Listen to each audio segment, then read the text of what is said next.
মহিলাদের মারধর, শ্লীলতাহানির অভিযোগে অভিযুক্ত বিজেপি পঞ্চায়েত সদস্য, থানায় অভিযোগ। মহিলাদের মারধর করে শ্লীলতাহানি করার অভিযোগ উঠল বিজেপির এক পঞ্চায়েত সদস্যের বিরুদ্ধে। আহত দুই মহিলা প্রাথমিক চিকিৎসা করার পর থানায় ওই পঞ্চায়েত সদস্যের বিরুদ্ধে লিখিত অভিযোগ জানিয়েছেন। ঘটনাটি ঘটেছে বাগদা থানার সিন্দ্রানী গ্রাম পঞ্চায়েত নতুনপাড়া এলাকায়। নতুন পাড়ার মেম্বার, উনি জনপ্রতিনিধি আমাদের পঞ্চায়েতের, বিজয় বাইন। উনি জমি দেবো বলে বন্ধক, যেটা বলে জমি বন্ধক দেবে বলে এক মহিলার কাছ থেকে, বিধবা মহিলার কাছ থেকে 1,30,000 টাকা নেয়। তা সে জমিও দেয় না, এমনকি টাকাও দেয় না, বিভিন্ন সময় টাকা চাই, দেয় না। তা গতকাল সিন্ধানী বাজারে টাকা চাইতে এসেছিলো। সেই পরিপ্রেক্ষিতে আজ সকালবেলা দলবল নিয়ে, সদল বলে বেধড়ক মারে এবং শুনলাম শ্লীলতাহানি নাকি হয়েছে। থানায় অভিযোগ করেছে এবং থানায় কেসও হয়েছে। আর ওই মহিলাগুলো ওনাকেই ভোট দিয়ে জিতিয়েছে, এটা হচ্ছে বড় বিষয়। এটা তো বিজেপির সংস্কৃতি, বিজেপির কালচার। পুলিশ ঘটনার তদন্ত শুরু করেছে। অভিযুক্ত পঞ্চায়েত সদস্যের নাম বিজয় বাইন। তিনি সিন্দানী গ্রাম পঞ্চায়েতের এলাকার ভোটে জিতে সদস্য হন। অভিযোগকারী মহিলারা জানিয়েছেন, অভিযুক্ত ওই বিজেপি পঞ্চায়েত সদস্য বিজয় জমি দেওয়ার জন্য 1,30,000 টাকা নেয়, কিন্তু 2 বছর হয়ে গেলেও তিনি জমিও দিচ্ছেন না, টাকাও ফেরত দিচ্ছেন না।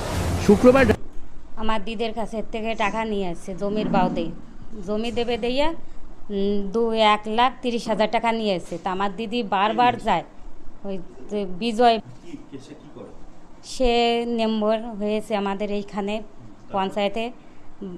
বারবার আমার দিদি যায়, বলে দেব দেব, এখন বলে দেব না। আমাদের একটা লিখিত ছিল জমির ব্যাপারে, সেই লিখিতটা নিয়ে আমরা বলেছি তুই দিবি না, যখন আমরা এই থানায় কেস করবো এই লিখিতটা নিয়ে। তাহলে সে লোকজন নিয়ে এসে আমাদের মারধর করে লিখিতটা আমাদের কাছেতে নিয়ে যায়। এরা বিভিন্ন ধরনের আচরণ করেছে, যে কোনো সবজি আমার নাথ হয়েছে, এমন এমন জায়গায় আমার হাত দিয়েছে, তা বলার মতন ভাষা আমার নেই। আমি চাচ্ছি না এই লোকের মধ্যে এই ভাষাগুলো আমি বের করি। আর তো বাজে বাজে ভাষা, আমার নাইটি, আমার শাড়ি ছিঁড়ে ফেলাইছে, আমার ব্লাউজ ছিঁড়ে ফেলাইছে, আমার তল পেটের নাথি মারিছে, আমার যে কোনো জায়গায় ও হাত দিয়ে আমার করিছে, নস্তা করিছে। প্রতিবাদ করতে যাইয়া এই করিছে আমাদের সঙ্গে, করিছে। ও যে বিভিন্ন ধরনের আচরণ করিছে, যে কোনো জায়গায় আমাদের হাত দিয়েছে হয়েছে বিজেপির থেকে, এই জন্য ও এতটা সাহস পেয়েছে। রাতে তার কাছে টাকা চাইতে গিয়েছিল মহিলা। অভিযোগ, তারপরের দিন সকালবেলা লোকজন গিয়ে বিজয় বাইন ও মহিলার উপরে এসে চড়াও হন। বেধড়ক মারধর করে, জামা কাপড় ছিঁড়ে দেয়। ঠেকাতে গেলে তার দিদি ও বোনকেও বেধড়ক মারধর করা হয়।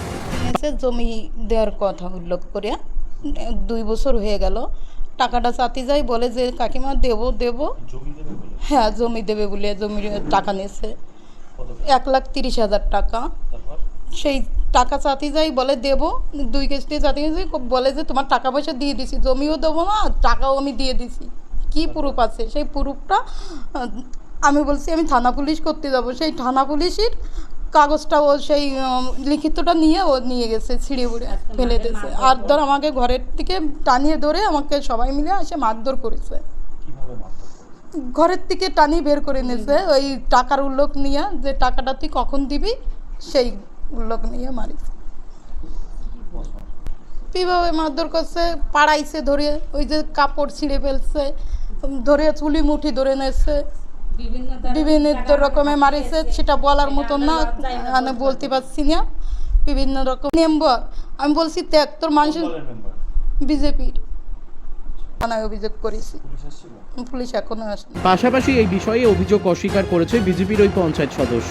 তার বক্তব্য, তিনি বিজেপির পঞ্চায়েত সদস্য, তাই তৃণমূলের লোকেরা ওদেরকে এই সমস্ত অভিযোগ করতে থানায় পাঠাচ্ছে। সব পুরো ভুল কথা বা মিথ্যে কথা, এই তৃণমূলের ষড়যন্ত্র সব, ঠিক আছে? তাই সেরকম আমি ওদের সঙ্গে কোনো কথাই বলিনি, বরঞ্চ কালকে এসে আমার সঙ্গে ওরা বদমাইশি করেছে, মেয়ে ছেলে মানুষ বলে আমি ওদেরকে কিছু বলিনি। বাজারে অনেক লোকজন ছিল সেই সময়, তারাও দেখেছে। আর ইভেন আমি ওদের বাড়িতেই যাইনি, তা শ্লীলতাহানি তো দূরে থাক। একটু ভেরিফাই করে দেখবেন আপনারা, যে যাই আছে ভেরিফাই করে দেখবেন, সব তৃণমূলের লোকজন সাজিয়ে গুছিয়ে নিয়ে গেছে। যে আমি যেহেতু বিজেপির একজন প্রতিনিধি, জনপ্রতিনিধি, সেই ক্ষেত্রে ওরা গেছে, গিয়ে ওরা ওদের মতো সাজিয়ে আমার নামে যা নিন্দা মন্দ করার করেছে। ওকে।